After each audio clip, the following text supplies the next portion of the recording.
Donc, on va reprendre la Gemara dans Baba Metzia, hein, celle qui est parallèle à la nôtre. Haomer, donc Itmar, on en enseigne. Haomer lecha v'Rav she'en lecha alay ona'a. Celui qui dit à son ami, donc on va faire un échange, on va acheter ou vendre un objet, de manière à ce que tu n'aies rien contre moi. Donc tu acceptes la condition que tu n'aies pas contre moi de réclamation de ona'a. Rav Amar yeshlo alavona. Rav Amar, il peut malgré tout ensuite venir se plaindre d'une ona'a, bien que la condition ait été posée. Hein. Cette condition est considérée comme nulle. Bonsoir. Il vient à peine de commencer. Ou Shmuel Amar, eno alavona, et Shmuel dit non, il n'y a pas de ona, c'est-à-dire que la condition est valable. On peut très bien poser une condition. Lima, va-t-on dire, Rav d'Amar Kerabi Meir ou Shmuel d'Amar Kerabi Yuda, qu'en vérité la marloquette entre Rav et Shmuel est tout simplement une sorte de reproduction de la marloquette qui existe déjà dans la Mishnah entre Rabbi Meir et Rabbi Yuda. Pourquoi? Quand on enseigne, Omer Leisha, Areat Mekudeshete Amenach Enlach Alay, Sha'ar Kesud Ve'ona, celui qui dit à une femme, tu m'es consacré de manière à ce que tu acceptes la condition donc d'être marié avec moi, à la condition que tu ne me réclames ni she'er, ni kesut, ni ona, donc ni de lui donner à manger, ni de lui donner ni de l'habiller, ni de ona. Alors, ona en vérité, je vous ai dit, il faut l'enlever, ça c'est quelque chose qu'on ne peut pas poser en vérité en condition d'après personne. Hein. À raison mes coups d'échette, elle est mariée dans un cas pareil. Utna obatel livra bemir. D'après lui, après le tnaï, la condition est annulée, quelle que soit la condition qui ait été posée, même si c'est juste une condition d'argent. Il ne veut pas la nourrir, il ne veut pas l'habiller, c'est pas valable, la plus forte raison si c'est ona. Rabbi Yehuda Omer, Rabbi Yehuda dit, bedavar chez Bemamon, s'il s'agit des questions d'argent, donc chez Ereksut, tnao kayam, cette condition est valable. Donc la seule condition qui ne serait pas valable, c'est celle de ona, parce que ce n'est pas une question de mammon. Comment est-ce qu'on comprend ça généralement? C'est qu'on pourrait, encore une fois, autant dans notre cas, ici dans le problème de ona ou dans le cas de la Mishnah, semble-t-il, c'est lié à une question de mechila, le terme qui est utilisé par Rashi, de la part de l'autre partie. Celui qui serait en droit de réclamer la ona ou celui qui serait en droit de réclamer, celle qui serait en droit de réclamer le shi'er et l'exout, peuvent très bien, a priori, faire une mechila et dire, bah voilà, très bien, on fait mechila et puis c'est tout, je ne te demanderai rien. La mechila serait possible. Amar lecha rabana, Rav peut te répondre en vérité. Donc, quelle est la question ici? C'est qu'on ne peut pas accepter qu'une marloquette entre les Maraïm soit en fait une marloquette qui existe déjà entre les Tanaïm. Donc, Rav et Shmuel ne sont pas venus répéter ce qui existe déjà.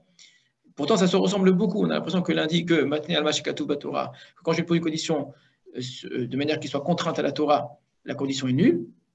Et l'autre qui dirait non, la condition est valable pour des questions d'argent.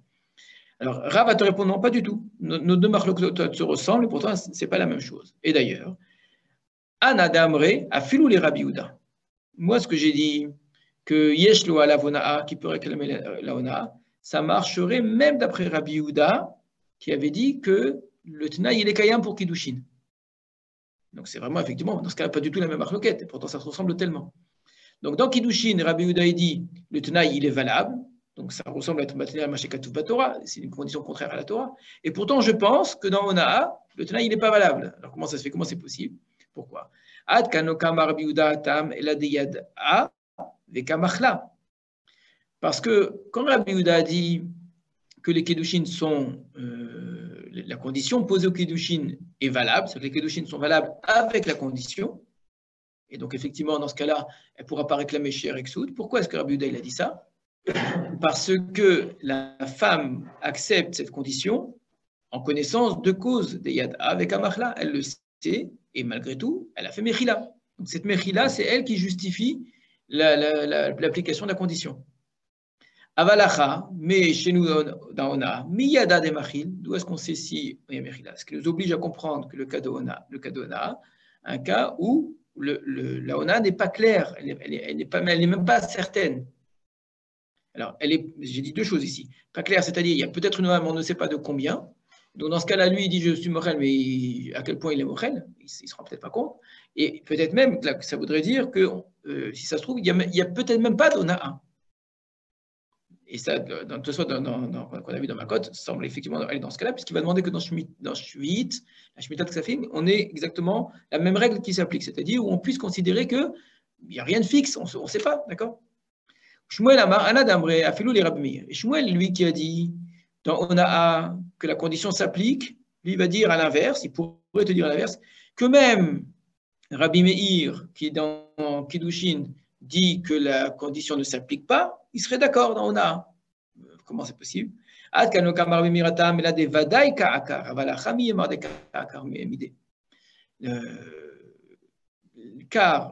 ce que Rabbi Meir a dit dans Kiddushin, où c'est sûr qu'on a enlevé complètement, d'accord? Mais là, qui sait quoi si on va enlever complètement? De quoi il s'agit ici? Donc, quand Rabbi Meir dit que dans Kiddushin, le Tanaï, il est valable, c'est parce que comment le Tanaï n'est pas valable, ça, il n'est pas batel. Pourquoi? Parce que clairement, on s'oppose au din de la Torah. La Torah, elle me dit, tu dois à ta femme She'er Ksuteona, et lui, de manière radicale, absolue, il rejette complètement ça. D'accord? Et c'est clair qu'il le rejette. Alors que dans notre cas, nous, de Ona, non, c'est pas sûr. Ce qui voudrait dire, les deux remarques sont très ressemblantes, et c'est pas pour rien, de dire, on ne sait pas à quel point on est mochel, et puis, en même temps, l'opposition, l'infraction par rapport à la loi de la Torah, elle est claire, ça réduit de beaucoup en réalité le principe de matériel Mashekatu Torah.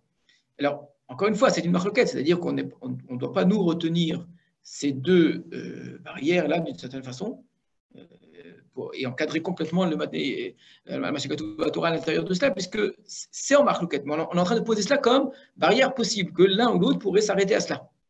Ce qui voudrait dire que quand on dit que quelqu'un pose une condition qui soit contraire à la Torah, est-ce que j'accepte ou pas la condition? Je dois tenir compte dans ma réflexion du fait que, est-ce qu'il s'agit d'une infraction certaine des lois de la Torah ou pas? Et l'un dira, si c'est une infraction certaine, alors ça pose un problème. Mais si elle n'est pas certaine, peut-être que oui. D'accord? Ou l'autre que tu diras, même si elle est certaine, aussi oui. Ça aussi, c'est possible. Hein. Que même si l'infraction est certaine, du moment que c'est dîner mamonot, c'est permis aussi. Donc on a trois possibilités. L'autre chose, quel niveau de mechila est attendu de la part de celui qui est perdant dans cette affaire-là? Est-ce que du moment qu'il est mochel, sous n'importe quelle forme, ça suffit, même s'il n'a pas conscience? Est-ce qu'il faut un minimum ou est-ce qu'il faut vraiment, dans ce cas-là, l'idée qu'il soit tout à fait conscient précisément de la mechila, d'accord? Donc, on a à chaque fois ici trois possibilités. Et dans un cas, en fait, pour Rav, ça dépend de la personne qui reçoit et qui est potentiellement lésée. Et alors que pour Shmuel, ça dépend de la personne qui est à l'origine de l'action. Alors, dans la volonté de faire ressembler les machloktot, l'un est obligé de d'expliquer la position contraire, qui est a priori contraire, d'accord? Et donc, ça les oblige à effectivement l'un prendre la position de la personne cassée. Ça ne veut pas dire qu'on doit comprendre Rav de cette façon-là, nécessairement. D'accord? Peut-être que oui, mais ce n'est pas du tout nécessaire. Il faut bien comprendre, c'est important au niveau logique, on n'a pas une définition de la pensée de Rav ou de Shmuel ici. Rav et Shmuel qui essayent de montrer que leur position est encore possible d'après l'opinion contraire. Voilà. Maintenant, effectivement, c'est lié à la question de Mechila ou pas Mechila. D'un côté, c'est un problème jusqu'où l'autre est prêt à accepter, et de l'autre côté, c'est en quoi ce que je fais est vraiment contraire à la Torah. Est-ce que vraiment ça touche au principe de la Torah, d'accord? C'est intéressant parce qu'on aurait presque dit le contraire. Qu'entre Rav et Shmuel, où clairement on avait dit que pour Rav, la condition est annulée, et pour Shmuel, elle n'est pas annulée, que celui qui tient compte de la notion d'infraction, c'est Rav, justement, tu touches à la Torah. L'autre, il dit, mais je ne touche pas à la Torah du moment que l'autre, il est mochel. Or, dans la volonté de se défendre, c'est Rav qui utilise la notion de Mechila, et c'est Shmuel qui utilise la notion d'infraction. Et c'est pour ça qu'elle est vraiment intéressante cette parole, parce qu'elle montre que les deux utilisent ces deux curseurs-là. Il n'y en a pas qu'un seul. Il y a la conscience que dans une certaine mesure, j'enfreins ce qui est écrit dans la Torah, c'est vrai. Et que les deux acceptent que cette infraction, elle est liée en même temps à la question de la Mechila qui est en face. Maintenant, où est-ce que je mets le curseur? Est-ce que quelqu'un dit clairement qu'on peut faire une infraction à la Torah Alors, en cas d'accord, ou est-ce que la question, elle est, est-ce que cet accord-là… Ce que vous dites, la conclusion, regardez bien, ce que vous dites clairement, sa conclusion. Amarav Anan, Rav Anan a dit, les didim et farchalit, donc on avait vu d'où vient dans cette phrase-là. Moi, c'est comme ça qu'on m'a expliqué l'opinion de Shmuel. Mine demar Shmuel, ha'omer lechavero al menat she'en lecha alay ona eno alav onaa. S'il lui dit que tu n'es pas contre moi d'Ona, effectivement, je peux tenir compte de la condition et donc ne pas réclamer la Ona. Pourquoi? Parce que c'est un accord entre eux. Ils disent là, la loi de la Torah, elle est ce qu'elle est, on n'y touche pas, ce qui est interdit est interdit, ce qui est permis est permis. D'accord? Maintenant, je te demande qu'entre nous, simplement, tu ne viennes pas réclamer. Dans ce cas-là, c'est possible. Chez Enbo Ona, maintenant, si dans la formulation qu'il n'y ait pas d'Ona, c'est-à-dire qu'on considère que la notion d'Ona n'existe pas, que nous, cet interdit pour nous n'a aucune valeur, Yesh Bona, là oui, même d'après Shmuel, on l'obligera à rendre la Ona. Ou bien au nom de la Ona, on annulera la vente. Donc c'est vraiment dans le sens de votre question. Est-ce que clairement on permet une infraction à la Torah? Même pour Shmuel qui fait intervenir la question d'argent, qui dit que dans les questions d'argent, on peut s'arranger, à condition que clairement ça ne se pose pas comme une infraction faite à la Torah. C'est une exception, on pourrait dire, aux lois de la Torah. C'est une façon de dire que la Torah accepte, dans une certaine mesure, que pour les questions d'argent, elle donne une sorte de cadre général. Dans ce cadre général, accepte très bien l'idée qu'une personne ou l'autre se mette d'accord pour dire, écoute, nous, entre nous, il n'y a pas de problème, moi je suis prêt à payer, puis c'est tout, d'accord? C'est pas contraire à l'idée même de la Torah. On a parlé de ça la fois dernière. La définition d'Onaa, c'est qu'il y a lésion de l'autre. Il n'y a pas de lésion, c'est l'autre est conscient et qu'il est consentant. Ce qui n'est pas vrai pour tout. Hein. Dans Ribit, ce n'est pas valable. Dans Ribit, le consentement n'a strictement aucune valeur parce que c'est interdit de prêter avec intérêt, comme c'est interdit d'emprunter avec intérêt. Donc, cette notion de consentement, elle n'est pas toujours valable. Quelqu'un qui dit je consens que tu me frappes, que tu me donnes un coup à la figure, ou que tu m'humilies, etc., est-ce que c'est permis? C'est une question très intéressante, c'est est-ce qu'il y a un issour nézikid? La Torah dit si tu fais un nézek, tu payes. Maintenant, si l'autre il accepte, est-ce que c'est interdit? D'accord? Est-ce qu'il y a une notion de issour? Généralement, on s'accorde à dire qu'il y a un issour. Mais en réalité, c'est pas aussi simple à montrer d'où et comment. Il faut dire qu'il y a un issour. Il faut un passage où c'est écrit que ça sourd. Donc, où c'est écrit que c'est de casser la voiture de l'autre. Si l'autre dit oui, j'accepte, d'accord. Alors, il y a des choses sur lesquelles on peut accepter, c'est que des mamonotes, mais si ça touche au corps de la personne, etc., est-ce que ça serait permis une chose pareille? Est-ce qu'on peut avoir le droit d'humilier quelqu'un? On dit oui, tu me payes et tu m'humilies en public, d'accord? C'est des choses ici, on voit bien qu'il y a la part du consentement. C'est une question très moderne d'ailleurs, hein, très très moderne. Lorsqu'on fait reposer la liberté entièrement sur la notion du consentement, c'est le droit actuel, hein, c'est le consentement qui définit la liberté de cette façon. On peut arriver à des choses qui sont complètement immorales, à des abus terribles. Même en France, on a dû à un moment faire intervenir un principe qui est contraire à la théorie, à la doctrine, on va dire, juridique par excellence. Quand j'étais petit, il y avait eu, je ne sais pas si vous vous rappelez de ça, lancer de nains. C'était un jeu où on prenait des nains et on les jetait, et celui qui les jetait le plus loin avait gagné. Les nains étaient tout à fait consentants, ils étaient payés pour ça, d'accord? Il y a eu une interdiction en fait, mais pourquoi? Personne ne fait de mal à personne, et au contraire, il est payé pour, il est tout à fait content de le recevoir. On a considéré qu'il y avait ici une atteinte à la personne humaine, à la dignité humaine, d'accord? Ça n'a rien d'évident, ça. Un acteur de cinéma qui va faire des choses de plus terribles, de plus horribles qui soient, mais qui est payé pour ça, on ne va pas considérer qu'il y a atteinte à la dignité humaine. Pourtant, pour nous, parfois, ça est considéré comme quelque chose d'humiliant, de vil, d'accord? Mais on va considérer que c'est au contraire, c'est une grande star, quelqu'un de tout à fait honorable. Là, il y a une liberté totale. Du moment qu'il y a liberté, qu'il y a consentement, il n'y a pas de problème. Ça va très loin, cette notion de consentement. C'est le cas sur Chaz Khalila, on veut donner la mort à quelqu'un parce qu'il a demandé. C'est toute la problématique, exactement. Là, ici, le droit est dans une situation très complexe parce qu'il est pris à son propre piège. Au nom du consentement, eh ben oui, l'euthanasie serait, ce qu'on appelle l'euthanasie, devrait être entièrement autorisée. Parce que c'est lui qui le demande. Et pourtant, là, le droit a du mal à l'accepter. Ça va arriver, la plupart des pays occidentaux on finit par l'accepter. Pourquoi? Parce qu'il y a une logique derrière.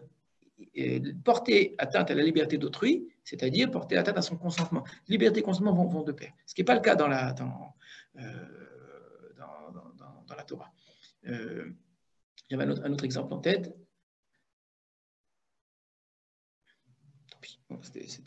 Oui, un exemple terrible. La notion d'inceste, par exemple.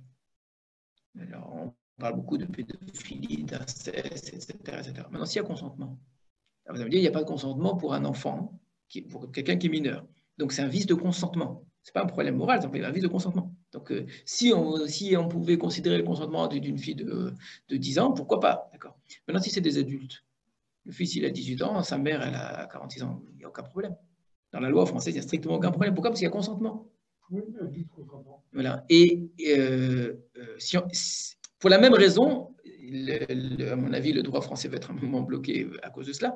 C'est du moment qu'on a créé la possibilité d'un mariage entre des personnes qui avant ne correspondaient pas à l'idée du mariage, basé sur la même chose, la liberté du consentement, eh bien, ce mariage aussi devrait être possible. Or, dans le droit, le mariage incestueux est encore interdit. À quel titre? Pourquoi? C'est pas juste, c'est porter atteinte à la liberté d'autrui. Et donc, on pourrait très bien réclamer le mariage entre un père et sa fille, d'accord, ou d'ailleurs entre un père et son fils, pourquoi pas dans le monde actuel, et considérer exactement, en même titre que les autres mariages, mais vous portez atteinte à ma liberté, de quelle heure vous m'interdisez? La liberté ici, tout excès est dangereux. On pousse la liberté jusqu'à son terme, on arrive à des choses qui, pour nous, évidemment, sont des absurdités, sont des abominations. Parce que cette idée n'est pas absolument vraie. Mais elle est en partie vraie, oui. Et ici, vous la trouvez pour Shmuel, clairement, et même pour Rav, c'est ce que Rav a montré, et même pour Rav, on peut imaginer dans Kiddushin aussi cette possibilité-là, que dans certains cas, le consentement, donc, je n'ai pas traduction pour le mot mechila. Mechila, c'est accepter. Le renoncement, très bien, c'est ça. Voilà, exactement, c'est tout à fait ça. Le renoncement à un droit. La Torah m'octroie un droit. Je renonce à ce droit-là. Le renoncement à ce droit de manière libre et consentante et réfléchie et éclairée, etc., fait que, au nom de la Torah, je ne peux pas le réclamer. Très bien, c'est accepté. On peut entendre cela. Alors, évidemment, il faut encadrer cela. Et quand on dit, oui, mais il faut qu'on sache à quoi on renonce, c'est encore une fois, c'est pour éclairer le consentement. Est-ce que le consentement est vrai ou pas? Par contre, quand on dit, est-ce que c'est vraiment une infraction? Est-ce que ça s'oppose de manière directe à la Torah? On se fiche complètement du consentement. C'est juste, tu ne peux pas faire quelque chose qui clairement s'oppose à la Torah. Que même si tu le veux, même si tout le monde est d'accord. Mais la Torah n'existe pas pour toi. Il y a une loi qui est au-dessus des lois, une loi qui est au-dessus de ta propre liberté. Voilà, on va venir au Rambam. Amalvet Ravero, Vitna imosh shelo tishmetenu shvit, hareze nishmat. Sheno yachol levatel din ashvit. Donc, quelqu'un qui a fait un tnaï, qui a prêté de l'argent à son ami et qui a fait un tnaï avec lui, que la shvit ne s'applique pas, la shvit s'applique. Donc, il a fait l'alacha comme Rav, comme Shmuel.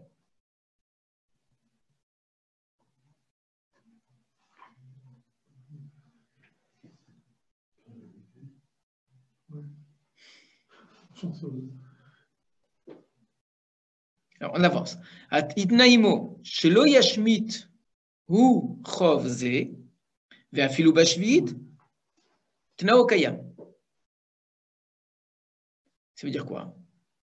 Que s'il a mis le tnaï, comme quoi lo yashmit hu chov ze, que ce chov là, cette obligation là, lui, vraiment précisément spécifique, ne soit pas annulé, là le tnaï est valable. Chez Kol Tnaï, chez Bemamon, Kayam, car tout Tnaï qui est dans les dîners mamonot s'applique. Donc c'est clairement l'opinion de Shmuel avec le petit rajout de Rav Hanan au départ, d'accord, qui avait dit la distinction qu'il peut faire entre Alaï et Enbo. D'accord. Donc c'est Shmuel tel qu'il est lu par Rav Hanan, ça semble être effectivement l'opinion de la Gemara concernant Shmuel.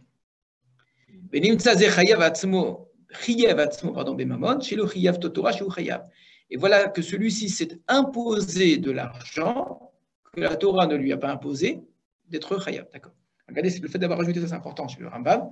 C'est une interprétation en fait que fait le Rambam, c'est une explication. Comment se fait-il que le Tnaï est Kayam Dinesh il utilise le principe de Tnaï et Bamonot qu'il a pris dans Bava Metzia, qui était appliqué à Kiddushin là-bas. Mais c'est la même logique. C'est que qu'est-ce qui fait qu'un Tnaï chez Bamonot est valable? Si la Torah dit que c'est pas valable, c'est pas valable. Réponse Nimtsaze, cette personne-là qui a renoncé à son Tnaï, alors le Rambam ne va pas utiliser la chose de Mechila, il utilise la chose de Chiyuv. Chiev atzmo bemamon. Il s'est imposé de l'argent. Chez le Chiev, que la Torah ne lui a pas imposé. Il s'est imposé de Mammon, il ne s'est pas opposé à la dîme de la Torah. Voilà, on le commence ici chez Shvit. C'est-à-dire, d'après la Shvit, d'après les lois de Shvit, je suis en droit de ne pas rembourser mes dettes. D'accord? Mais moi, j'ai décidé de rembourser mes dettes, de m'imposer ça. C'est une deuxième obligation. On n'est plus dans sa dette initiale. Voilà, exactement. Donc, vous avez vu que ce n'est pas un achat de Mechila qu'utilise le Rambam, en disant je suis mochel sur un droit. Il dit les choses d'une autre façon. Je m'impose un devoir. Et les gens ont le droit de s'imposer des devoirs. La Torah ne peut pas interdire ça. Donc, ce n'est pas contraire à la Torah, du moment que je n'y touche pas. Quelqu'un dit je te promets, sans aucune obligation, je te promets, demain, je t'offre un cadeau. Il est de ne pas réclamer, mais il n'est pas de ne pas donner. Exactement, tout à fait. Tout à fait, ça ne change rien. Tout à fait. Maintenant, du moment que lui dit que le dîme de Shemitah ne s'applique pas, ça veut dire que je considère que tu seras en droit de me réclamer. Ce droit que tu auras de me réclamer, c'est moi qui l'ai accepté. Je me suis imposé ton droit, en fait. Je me suis donné le devoir de te rembourser de manière à ce que tu puisses me réclamer. Voilà comment le Rambam m'explique. Donc, quelqu'un qui dit à son ami, avec Edim, etc., je m'engage à te donner un cadeau, d'accord? Ben, il est obligé de le donner. Mais personne ne lui a demandé. Maintenant, du moment qu'il s'est engagé, il s'est engagé. Donc, donc c'est pas contraire à la Torah. Ça paraît être contraire à la Torah parce que la Torah, elle, avait donné cette possibilité, avait offert cette possibilité d'annuler le remboursement. Alors, le Rambam ne va pas dire, donc il n'a pas voulu profiter de son droit, il a dit, il s'est imposé un devoir en plus. C'est tout, il a un cadeau. Comme si pour le Rambam, on déconnectait complètement les choses, en fait. Mais vraiment, cette fois-ci, radicalement. Dans la notion de Mechila, on déconnecte aussi, mais on reste rattaché en disant, j'ai un droit, mais je ne le fais pas valoir. D'accord? Mais je reste encore dans ce cadre. Rambam va encore plus loin pour lui montrer que ça ne pose aucun problème, en fait. C'est que je déconnecte complètement les choses. D'après la Torah, il ne peut rien me réclamer. Maintenant, moi, je me suis imposé à lui payer. Voilà, c'est tout. Donc, j'ai mis. C'est un droit qui est vraiment complètement accessoire, en fait. C'est comme s'il y avait en fait deux contrats. Un contrat dans lequel il ne peut rien réclamer, et puis on a fait un deuxième contrat dans lequel moi je décide de payer. Alors, à force de déconnecter les choses et de montrer que c'est vraiment deux choses complètement différentes, on se demande bien comment c'est que Rav, alors pour lui, c'est pas valable. Et comment il s'arrange avec Ribit? J'ai pas entendu. Comment il s'arrange avec Ribit? Parce que Ribit, non, on n'a pas parlé de Ribit. Ribit, c'est strictement interdit. Oui, d'accord, mais comment on peut dire ça? Parce qu'on pourrait dire, ben, je décide de donner des intérêts, je fais un cadeau à celui qui m'a prêté. Quel est le problème? Parce que donner un cadeau à celui qui a prêté, c'est ça la définition du Ribit. Et ça va être très long d'ailleurs chez les Chachamim, jusqu'où est-ce qu'on va considérer que donner plus en quoi que ce soit, même sous n'importe quelle forme, hein, même un merci en trop, même un cadeau quelconque, ce sera assimilable à du Ribit. Parce que le principe du Ribit, c'est ça la définition du Ribit. Alors, faire attention, le Ribit, c'est pas Diné Mamolot en vérité. Ribit, c'est pas Diné Mamolot. En termes de Diné Mamolot, on serait tout à fait en droit de réclamer à quelqu'un d'autre plus que ce qu'on lui a prêté. C'est pas une injustice, c'est pas du vol, le Ribit. Cette idée que l'usurier, ce qu'il fait, c'est quelque chose d'immoral, etc. C'est comme s'il y avait un vol. C'est pas nécessairement un vol, on peut très bien l'entendre. Logiquement, d'ailleurs, vous remarquez que toutes les économies fonctionnent aujourd'hui comme cela, Israël compris. Je prête de l'argent, mais je ne vois pas vraiment le mal à être payé plus. Voilà, c'est le prix d'un service, hein, pourquoi pas. Je t'ai fait rendu un service, il y a des services qui se payent. Pourquoi pas? C'est pas un problème de justice au sens lésion d'autrui, vol, etc. C'est un principe de fraternité, le Ribit. C'est parce que c'est mon frère, entre frères, ça ne se fait pas. Et c'est pour ça que quelqu'un dit « mais je me rajoute ça sur moi ». Non, la Torah t'a interdit toi-même de donner du Ribit. On ne joue pas à ce jeu-là. Donc ça répond à la question du Ribit. Maintenant, on va voir comment le Rambam va parler de la question de la Ona. Donc clairement, pour Shemitah, le Rambam a fait la halakha comme Shmuel avec l'explication de Ravan. Dans Ona maintenant. Haomer lechavero al menat she'en lecha alay onaa, yesh lo alav onaa. Donc, celui qui dit à son ami, al menat she'en lecha alay onaa, je te prête à condition que tu ne viennes pas me réclamer d'onaa, il y a la onaa dessus. La onaa s'applique. Vamed varim mamorim, dans quel cas ça a été dit? Pistam, si il a présenté les choses de manière stam, c'est-à-dire simple, sans entrer dans le détail, c'est-à-dire chez En Yodea Kama Honaa Yeshbo, parce qu'il ne sait pas combien il y a de na, à la fin de savoir jusqu'où est-ce qu'il peut renoncer. Ve'enzaïr Lomar, évidemment, c'est même pas nécessaire de préciser, Imar Marlo Almenat chez Enbo Honaa, qu'il n'y a pas d'Onaa du tout, chez Ari Yeshbo, car c'est sûr qu'il y a une Onaa, d'accord? Aval, mais Bimfaresh, s'il explicite, En Lo Honaa, il n'y a pas d'Onaa dedans. Chez Kol Tnaï chez Bemamon, Kayam. Car tout Tnaï qui concerne l'argent, c'est Kayam. Donc on retrouve ici dans le din de Onaa, le principe de Tnaï chez Bemamonot, c'est permis. La seule chose, c'est que pour qu'une personne, et cette fois-ci, le Rambam va utiliser justement le principe de Mechila, pour qu'une personne soit mochelet sur son droit d'Onaa, il faut qu'elle soit consciente de la Onaa dont il s'agit. D'accord? Donc, Eno Yodea, Kama Onaa Yeshbo. Si c'est pas, dans ce cas-là, c'est pas valable. Par contre, si clairement on lui dit voilà, je te fais une Onaa de 30%, je te fais 30% supérieur au prix normal, tu acceptes ou tu acceptes pas, il n'y a aucun problème.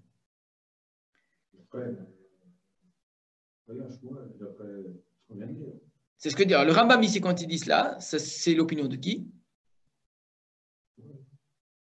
Regardez bien dans la Gemara, qu'est-ce qu'on avait dit? Qu'est-ce qu'il avait dit? Ça va dépendre du niveau d'Onaa. Shmuel. Shmuel, lui, il avait dit que la Onaa est permise. Il y a le Tnaï, il y avait la point, c'est tout. Rav, il a dit la Onaa est interdite. Sauf qu'on a dit à Rav, mais ce que tu dis là, c'est l'opinion de Rabbi dans la Mishnah. Il dit non. Rabbi, quand il a dit ça, c'est parce que la femme, elle sait très bien ce à quoi elle renonce. Alors que dans Onaa, on ne sait pas. Mais sous-entendu pour Rav, que si on savait exactement ce à quoi on renonce, et c'est le cas dans Kiddushin, eh bien là, dans ce cas-là, la condition est valable. Donc ça, c'est l'opinion de Rav en vérité. Alors, elle n'est pas contraire à Shmuel non plus, mais de faire, a priori, Shmuel n'est pas entré dans cette affaire-là. Shmuel, son problème, c'est est-ce que je suis au Caire ou pas au Caire. C'est ça qu'il avait dit là-bas. D'accord? Et sinon, pour lui, il a un principe général, Bemamonot, c'est bon. À aucun moment, jamais on a vu que Shmuel faisait intervenir la question du niveau d'Onaa possible, d'accord? D'une Onaa indéterminée. Jamais c'était ça son problème. D'un niveau indéterminé d'Onaa, d'accord? Lui, le principe, c'est que c'est permis normalement. C'est permis et le Tnaï est valable. Ah, pas toujours, d'accord, si vraiment il y a des cas particuliers. Mais son principe, c'est ça. Donc là, on est dans une opinion qui semble être celle de Shmuel, parce que la Ona est permise, parce qu'on finit par Kol Tnaï chez Bemamon, Tnao Kayam. Donc c'est vraiment le langage de Shmuel. Mais le Rambam a rajouté un élément qui vient de la défense de Rav. On continue la halakha suivante. Ketzad, comment cela? Mocher she'amar lalokeach chefetz ze shani noten b'mataim yodea ani she'eno shave el hamane al menat she'en lecha honaya ani mocher lecha en lo hanav honaa. Donc, si un vendeur qui a dit à l'acheteur, cet objet-là, ce produit-là, que je te vends à 200, je sais qu'il vaut 100, je sais. Et donc, je te le vends à Almenad, à condition, chez El Khana, que tu ne viennes pas réclamer l'Ona. Animocha Alera, c'est comme ça que je te vends. En lo Alana, effectivement, il n'y a pas d'Ona, il ne peut rien lui réclamer. La même chose d'un acheteur, Shamar Lamocher, qui a dit au vendeur, je suis prêt à acheter cet objet-là, Mimecha, Bemane, au prix de 100. Alors, je sais très bien qu'il vaut 200. Parce que je vous avais expliqué que la Ona fonctionne autant pour l'acheteur que pour le vendeur. Hein. On ne peut ni vendre plus cher, ni acheter moins cher s'il y a tromperie là-dedans. S'il y a erreur même. Donc, alors là, par contre, il lui dit clairement quel est le niveau de Onaa qu'il pose en disant ne viens pas réclamer l'Ona, c'est à cette condition-là que je te l'achète, et il n'y a pas d'Ona. Oui, les deux cas sont identiques. Voilà, c'est tout. Dans le cas, c'est facile. Il dit à l'autre, je te vends à 200 ce qui vaut 100. Voilà, clairement. Dans ce cas-là, il n'y a pas d'Ona. Oui, parce qu'il a annoncé. D'accord. Mais ça, Rav aussi, il semble tout à fait d'accord avec ça. D'accord. A priori, Shmuel n'est même pas rentré dans ces considérations. Pourquoi? Le but de Ona, c'est de ne pas arnaquer quelqu'un à plus du sixième. Oui, voilà. Donc la logique, elle s'entend très bien. Tu le sais depuis le départ. Donc la logique, elle s'entend très bien, c'est que a priori, on revient à la discussion qu'on a communiquée la fois dernière, quelqu'un, il accepte. Il a le droit d'acheter au prix qu'il a envie. D'accord. C'est des choses. Je pense que, imaginez-vous un vendeur, il voit un client dont il sait qu'il n'a pas beaucoup les moyens, etc., etc. Et il a envie vraiment d'un objet et il n'a pas les moyens de vendre. Il dit, écoute, je te le vends à 50%. Quel problème?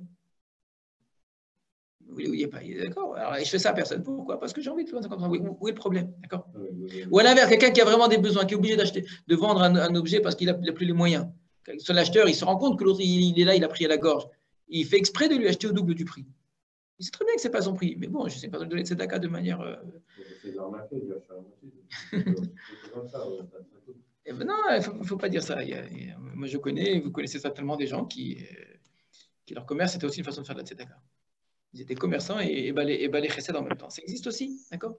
Il y a plein de gens quand même un problème de traduction, si on traduit ona par tromper ou abuser. Non, évidemment, c'est pour ça. On a la traduction d'ona, c'est lésion, c'est une lésion. C'est pour ça que Rambam dit, il n'y a pas d'ona. C'est pas que tu acceptes la ona. Il n'y a pas d'ona, c'est tout. Tu acceptes la différence. Tu acceptes de payer plus cher, de payer moins cher, et ça ne s'appellera pas ona entre nous. On se met d'accord. C'est tout. Il y a quand même une chose qui me dérange beaucoup. C'est que quelque chose qui vaut 100, j'ai le droit de le vendre donc 85, 100, 116, un truc comme ça. Hein. Si j'exagère, c'est bona, d'accord? Et maintenant, si je dis à quelqu'un, je te le vends au double, alors s'il l'achète au double, c'est qu'il est con, qu'il a vraiment besoin du produit. Quoi. Ou qu'il a envie. Un mariage, il n'a pas d'autre costard, il me prend mon costard. D'accord, ou qu'il a envie de vous donner de l'argent, ou qu'il n'a pas envie de se déplacer, c'est tout. Il a envie de finir l'affaire. Donc pourquoi? Parce que je lui dis, pourquoi le fait de lui dire, je suis moins focus. Non, mais c'est quand même du vrai vol. Non, c'est pas du vol. Du vol, c'est prendre quelque chose contre la vie de quelqu'un, d'accord? Non, mais je veux dire, si ça me dit, c'est je vous le vends à 50. Mais il a qu'à dire non. Ça signifie que tu profites d'une situation particulière. C'est ça. On a, je peux aller jusqu'à un Mais sixième. ça veut dire qu'en face, la personne a un intérêt supplémentaire qui donne une valeur supplémentaire. Ça vaut, finalement, Voilà, ça vaut plus pour l'acheteur qui est prêt à payer plus cher que pour le sixième. Mais il est prêt, c'est ce qu'il a fait. Alors, il peut y avoir de l'abus par rapport à ça, on est tout à fait conscient de cela. Ça peut être, même s'il y a consentement, il peut y avoir abus. Quelqu'un qui a une situation vraiment, malheureusement, qui a vraiment besoin d'acheter ou de vendre, d'autres peuvent profiter de cela. Et il va accepter même dans ces conditions, il va vous dire oui, j'accepte. Donc, le fait qu'on dise que la ONA est possible, et la condition est valable, ça laisse place à des abus terribles, je suis entièrement d'accord. Mais c'est pour ça que c'est interdit. Ça veut dire, après, il faut il y a quelque chose d'immoral là-dedans. La logique de ONA, c'était quand même de pas arnaquer les gens. Là, arnaquer, c'est toute la définition. Qu'est-ce qu'on appelle arnaquer? Est-ce que quelqu'un qui accepte de se faire arnaquer, ça s'appelle une arnaque? Quelqu'un qui est lui qui est à New York, il n'a pas vendu son appartement, il a un mois. On a déjà dit, l'immobilier, ça ne rentre pas dans l'ONA. Non, mais de toute façon, la notion d'escroquerie ou d'arnaque, c'est si, après une transaction, une personne s'estime lésée. Voilà, exactement. Si elle n'est pas lésée, s'il y a regret, que tu considères, j'aurais pas dû payer ce prix-là, mais s'il n'y a pas. Non. Je fais mon alignage, je vais vendre ma bagnole, personne ne la prend, elle vaut 10 000 euros. Oui, il y a un joueur qui me l'achète à 7 000, la veille de 10 000. Non, tu seras quand même content de l'avoir vendu 7 000 parce que tu dis, si ce joueur n'était pas arrivé, en fait, c'est un principe de gagnant-gagnant. Ah oui, finalement, tout le monde. Oui, mais il pourrait ne pas vous l'acheter du tout. C'est-à-dire en disant, mais moi, je ne suis pas intéressé par acheter une voiture à 10 000, ça ne m'intéresse pas. Voilà. Donc, alors, c'est sûr, après, il y a jusqu'où. L'honnêteté, elle est très, très, très, très difficile là, parce qu'on c'est biaisé, on est tous intéressés. Mais ça s'entend qu'on considère que l'un et l'autre, on est gagnant, bien que ça ne rentre pas dans l'exactement les prix du marché, parce que, en l'occurrence, ce contrat-là nous intéresse. Point. Alors, les Mishneh sur le Rambam.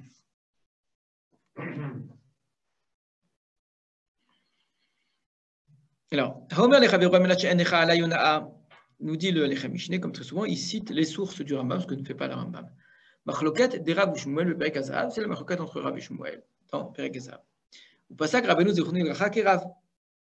Et Rav, donc notre maître, le Rambam, a suivi ici la halakha comme Rav de Amar, qui a dit Amenach en lecha alay onaa, nao batel.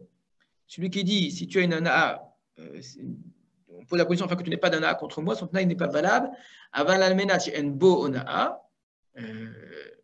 coulé al mamoudou, mais tout le monde est d'accord par contre que si on dit en bo onaa, même Shmuel est d'accord que dans ce cas-là que c'est pas valable. Ou perek kama, des kamakot av gimel amar Shmuel. Et donc, dans le premier période de Makot, Shmuel a dit si on dit de manière à ce que la shvit ne s'applique pas, donc elle n'annule pas nos dettes, la shvit, nous avait dit Shmuel, et meshametet, elle annule quand même. Ou par rire, et on avait dans Makot objecté Me'ach Mimra de cette même phrase, de En alavona, c'est qu'à savoir Shmuel, Tna Okayam. Qu'il n'y a pas d'ona, ou Shmuel pense que Tnao Kayam. Donc, dans Shvit, Shmuel avait dit Amenat Shelot Hashmiteni Shvit, que la Shvit ne s'applique pas. Et il avait dit la Shvit s'applique quand même. On avait dit mais comment Shmuel il peut dire ça? Le même Shmuel dans Marloquet avec Rav avait dit clairement que Amenat She'en Yonaa, le Tanaï il est Kayam. Et là-bas on avait répondu. Donc, pareil qu'Amenat Shelot Hashmiteni Shvit avait Doumiya de Enbo Onaa. Quelqu'un qui dit à la fin que la Shvit ne s'applique pas à moi, c'est comme celui qui dit Enbo Onaa. Ou Tanaï Batel, le Tanaï est annulé. Mais s'il dit de manière à ce que toi, tu ne viennes pas me réclamer, donc c'est entre nous. Avedoumiya, c'est comme alav onaa, il n'y a pas dessus d'onaa, ou tenokayam et le kayam. Donc on avait dit que ce qui est vrai dans Shvit s'applique de la même façon qu'on a compris dans onaa, selon Shmuel. Vimken, ici c'est ainsi, caché, c'est difficile. De er pasak kan rabenu zechoni bracha kerav, comment Rambam a fixé l'alacha chez nous comme Rav, tetnao batel, que le Tnaï est annulé, V'yeshlo alavonai, qui peut réclamer la na, ou Bashvit, par contre dans la Shvit, Echadamar amenat shelot hashmiteni Bashvit, pasak Shmuel. Alors que pour la Shvit, il a clairement fait la lacha comme Shmuel, des Tnao Kayam, que le Tnaï est valable du moment qu'il dit bien que c'est juste entre nous. Le Perektet Minchot Shmita, d'accord, à la Chayud. Habigmara de Makot, Medame Halea, pourtant, clairement dans Makot, on compare l'un et l'autre, on applique les mêmes règles à l'un et l'autre. Mais si tu dis que la différence de la Shvit pour Onaa, Miyada de Kamachil, est-ce qu'on sait s'il fait Mechila ou pas, Kede Amar Bigmara, comme on dit dans la Gemara, Be'azav Aliba de Rav, là-bas au sujet de Rav, Gabi Shvit Name Shayach Miyada de Kamachil. Et bien dans la Shvit aussi, ça s'applique ça. Alors, je reprends.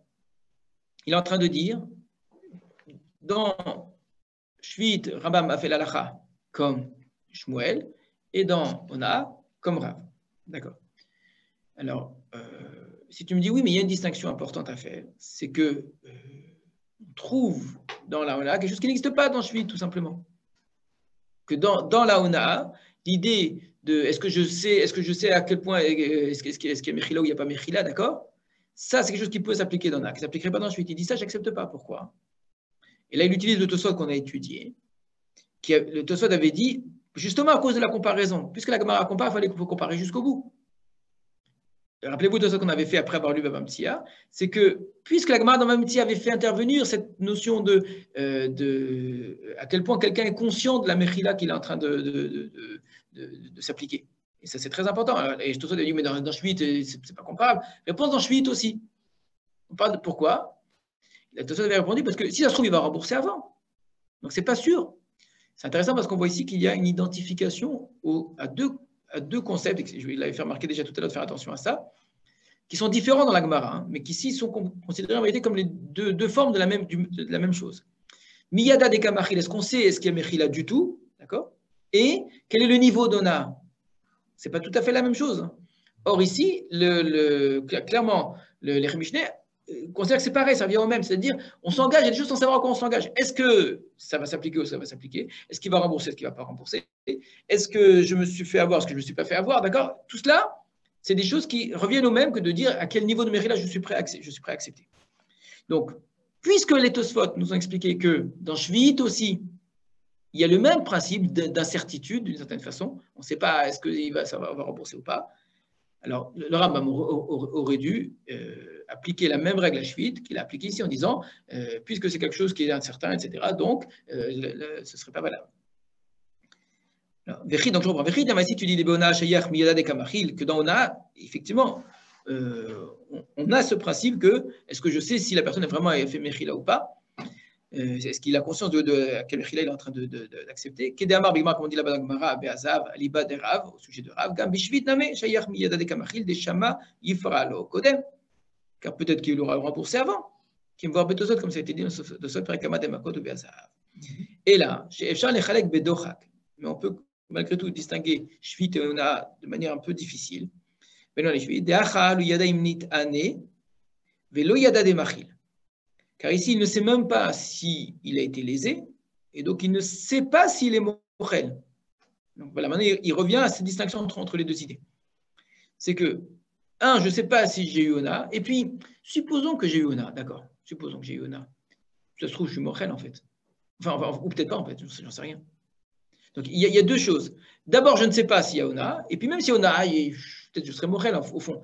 Quelqu'un qui ne sait pas s'il y a Ona, c'est sûr que ça implique qu'il a, il a une certaine dire, marge de Mechila.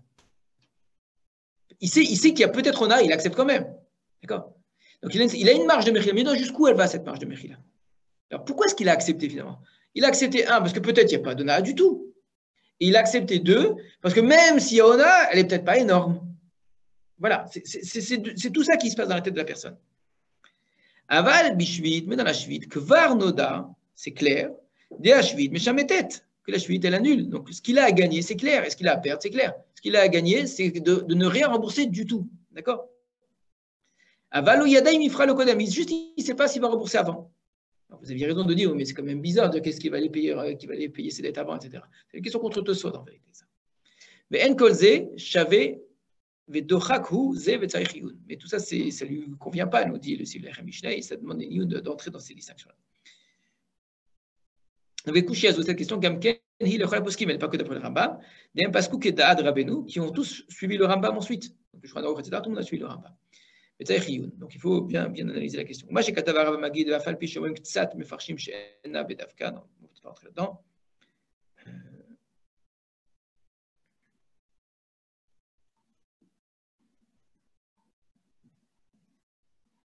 Non, on va s'arrêter là. Parce que la probabilité que on parle bien d'accord, quelqu'un dit je te vends, je ne veux pas qu'il y ait Ona. Voilà. Ou sur la vente, il y a ce Allah ou Bo, non, c'est pas ça. Si quelqu'un il vend et dit je ne veux qu'il n'y ait pas Ona, je peux déjà être sûr qu'il m'arrête. Non, c'est pas vrai. C'est pas vrai du tout. Si ça se trouve, c'est vraiment. Je vends ça à 80, je vous dis.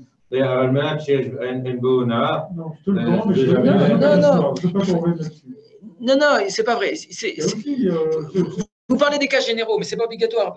Quelqu'un n'a pas l'habitude de vendre, d'accord? Il n'a pas envie de vendre, d'accord? C'est pas son métier, etc. Il y a quelqu'un qui a vraiment envie de lui acheter un vieux Sefer manuscrit qu'il a d'un vieux rabbi qui a vécu au XIIIe siècle, d'accord? Lui, c'est pas un commerçant. D'accord? Bon, cet exemple est très mauvais parce que ça fait partie des choses où il n'y a pas d'honneur. Je ne sais pas, un objet qu'il a à la maison, qui a un prix, d'accord, et quelqu'un. Lui, il n'est pas commerçant. Mais dans l'autre, il y tient beaucoup. Alors, il n'a pas envie de le décevoir. Il dit écoute, tu sais quoi, pour ce prix-là, je suis prêt à te le vendre. Est-ce que c'est plus, est-ce que c'est moins, j'en sais rien. Tu sais quoi, voilà. Tu acceptes pas. Tout est possible. À chaque fois qu'on a un cas dans la Gemara, il ne faut pas s'imaginer que tous les cas dans la vie ressembleront à celui-là. C'est souvent l'inverse. Les cas de la Gemara sont souvent les cas extrêmes. Et ça permet de définir ici le concept, la notion même d'honneur, jusqu'où est-ce qu'elle va. Dans la réalité de tous les jours, on a affaire à des commerçants. Ils savent très bien c'est quoi le prix du marché. L'acheteur essaye de savoir lui aussi, d'accord. La question de l'honneur, elle n'est pas aussi simple que ça. Ou dire, comme on l'a dit, du moment que la personne a été lésée, alors tout de suite, même si elle est consentante, la Mishnah, elle dit clairement, passé un temps donné, il n'y a pas de réclamation d'honneur. Et c'est quoi le temps donné? C'est pas beaucoup, hein. Après, ça va dépendre des chitotes. Le temps de faire le tour du marché, par exemple, d'aller se renseigner. Après, il ne peut plus rien réclamer. Ben, de fait, il a été lésé. Si j'observe l'ONA comme une lésion en valeur absolue, claire. D'accord. Alors d'autres vont dire non, il faut lui laisser quelques jours. Mais ça ne change rien. Même 6 ans après, il faudrait dire pourquoi pas. C'est le fait que quelqu'un n'aille pas faire le tour du marché pour se renseigner, qu'au fond, il s'en fiche. Donc, s'il s'en fiche, tout le monde accepte, pour tout le monde, qu'il y a une part de Mechila dans le commerce. Il y a une part de don, une part de Mechila, où chacun dit voilà, ça a pris, voilà, c'est au contraire, sinon il n'y a plus de commerce. Voilà, oui, bien sûr, c'est-à-dire. Si tout peut être réclamé à tout bout de champ de façon intemporelle et illimitée, tout s'arrête. Non, parce que ça obligerait à avoir une sorte de prix exact qui soit le même pour tous les commerçants, une sorte de prix fixé, et voilà, et on serait tous obligés de vendre ça avec des marges obligatoires, et voilà. Voilà. Est-ce qu'on peut dire d'une manière générale qu'on ne peut pas aller contre la halakha, mais le cas dans lequel on est, en fait, il échappe à la halakha ou quelque chose comme ça? On l'a dit, c'est ce que vous dites là, on l'a déjà dit. Maintenant, on est en train de dire quel est ce cadre qui échappe. Ce qu'on essaie de définir, c'est les contours de ce cadre qui échappe. D'accord. Non, je repose la question du principe général. Oui, vous avez raison. Ça c'est ce qu'on a posé tout à l'heure, c'est très clair. Aller contre de manière frontale, c'est pas possible, mais de dire, j'admets la halakha, mais entre nous, une sorte d'arrangement, la halakha peut l'accepter. La question, c'est quel est ce contour de cet arrangement-là? Jusqu'où est-ce qu'il va? Le Rambam, en tout cas pour Ona, semble dire, ce contour, il est très clair. Si on sait exactement à quoi on s'engage de perdre, eh bien, c'est valable. Si on ne sait pas, c'est pas valable, c'est tout. C'est que ça. Alors ça ne semble pas être l'opinion de Shmuel du tout. Et le loulav, il y a Ona sur un loulav? Sur un loulav, a priori, oui, il pourrait y avoir Ona sur un Alors, loulav. il y a un truc que je ne comprends pas. Quand vous allez en Amérique, un loulav, c'est 100, 110, 120 shekels. Et en France, c'est 20, 50 ou 80. Ben, c'est le prix du marché. Le marché en France, ce n'est pas le marché en Israël. D'accord, c'est le prix du marché. C'est Alors, pas c'est l'autre question l'opinion. que vous posez, c'est comment est-ce qu'on calcule le prix d'un marché? D'accord, si tous les vendeurs abusent. Ça, j'ai compris. Qu'il me fasse 30, au lieu de faire 20, 50, 80, qu'il fasse 40, 50, 60, ça j'entends. Je veux dire, vous savez comment ils font? Ils les louent tous, les meilleurs, ils les mettent là-bas, les moyens, ils les mettent là, et les moins bien. Donc, je veux dire, il n'y a pas de raison de payer 80 euros à l'oula. Je ne vais pas répondre sur des choses que je ne connais pas. Non, mais je veux dire, ça c'est du vrai bonheur. Après, le Shem Mitzvah. Tout ce qui est Ido, il n'y a pas d'Ona. Ce qui s'appelle Ido est la valeur première d'un loulav, la valeur de base, là-dessus, on peut dire qu'il y a une Ona. Dès que c'est un Ido, donc il s'agit d'une beauté, etc., c'est comme il n'y a aucune Ona. Quelqu'un veut vous vendre un loulav à 1 million d'euros, vous l'acceptez, il n'y a pas d'Ona. Oui, je regarde l'application et je le revends avec un zéro de plus, il n'y a pas d'Ona. Tout à fait, il n'y a pas d'Ona là-dedans. Parce que ça n'a pas de prix. Non, le marché de l'art. Non, le marché de l'art, le marché va augmenter. Ah oui, il y en a plein, mais je veux dire. Vous savez très bien que le marché de l'art n'est pas comparable à un autre marché. Ce n'est pas des choses qui sont. Il n'y a pas vraiment aucune objectivité là-dedans.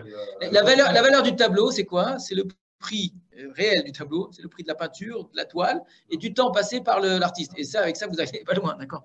Mais c'est pour ça qu'il n'y a pas de notion d'honneur. Un tableau qui vaut 5 000.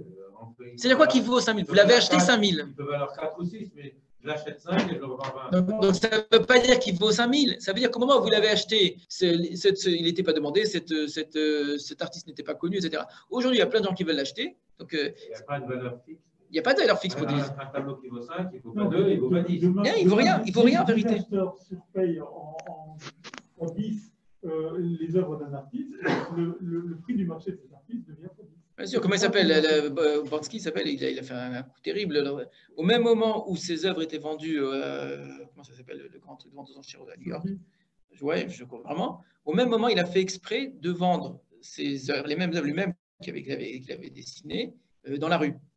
Donc les unes étaient vendues à je ne sais pas combien de millions de dollars, et les autres étaient vendues à 10 $. C'est génial. C'est pour montrer c'est quoi? C'est un dessin, ça reste un dessin. Donc quelqu'un, il a envie, il en a conscience. C'est vraiment l'attachement que j'accorde à cet âge-là. Je veux l'avoir à la maison. Et ce qu'on veut en vérité, très souvent, c'est même pas le montrer. C'est le sentiment que j'ai, ce que les autres n'ont pas. Enfin, on rend à quelque chose qui n'est pas rationnel. Donc il n'y a pas de valeur. Par contre, quand j'achète un fruit, j'achète de la viande, j'achète un objet, etc., il y a une forme de rationalité. J'achète un objet qui a coûté quelque chose et qui me sert à un usage précis, déterminé, etc. Voilà, c'est tout. Faut pas. Il y a une chorma ici. La Gemara sait très bien distinguer les différents types de marchés, les différents types de valeurs et les choses pour lesquelles il n'y a aucune rationalité, c'est tout. Vous avez dit c'est pas l'opinion de Shmuel. Vous pouvez rappeler ce que c'est? Quelle est l'opinion de Shmuel exactement? Alors l'opinion de Shmuel dans Onaa, c'était de distinguer, on a dit Yeshbo de Yeshalai, d'accord? Ça c'est clair, c'est-à-dire ce que vous avez clairement dit, que si c'est une attaque frontale contre l'halakha, c'est sûr que c'est pas valable. Si c'est un arrangement, c'est permis, c'est une chose. Deuxième chose qu'avait dit Shmuel, c'est que quand même il faut qu'il y ait une conscience d'une mechila, d'accord? Maintenant, le niveau de mechila, semble-t-il, Shmuel, lui, n'est pas entré là-dedans. Shmuel, on ne voit pas qu'il ait demandé, à aucun moment on voit que Shmuel a dit clairement qu'une personne doit accepter de savoir quel est le niveau de Onaa qu'il est en train de perdre. Shmuel a dit que le Tnaï, il est valable. Tnaï, il est valable. Il est valable. Et nulle part on a vu que Shmuel a dit qu'il fallait savoir à quel niveau je suis mouré. D'accord? Il faut juste que je sache que je suis mouré sur quelque chose, ça c'est clair, d'accord? Que la Mechila soit consciente, elle soit acceptée, ça oui, mais à quel niveau, ça c'est quelque chose que Rav a fait intervenir. Or, le Rambam ici, clairement, il a utilisé cet argument qui était apporté par cette défense, pas un argument ici, cette défense qui était apportée par Rav, alors que dans Shmuel, il avait fait la halakha comme quand Shmuel. Voilà. Alors, non, je n'ose pas m'engager dans le chat maintenant.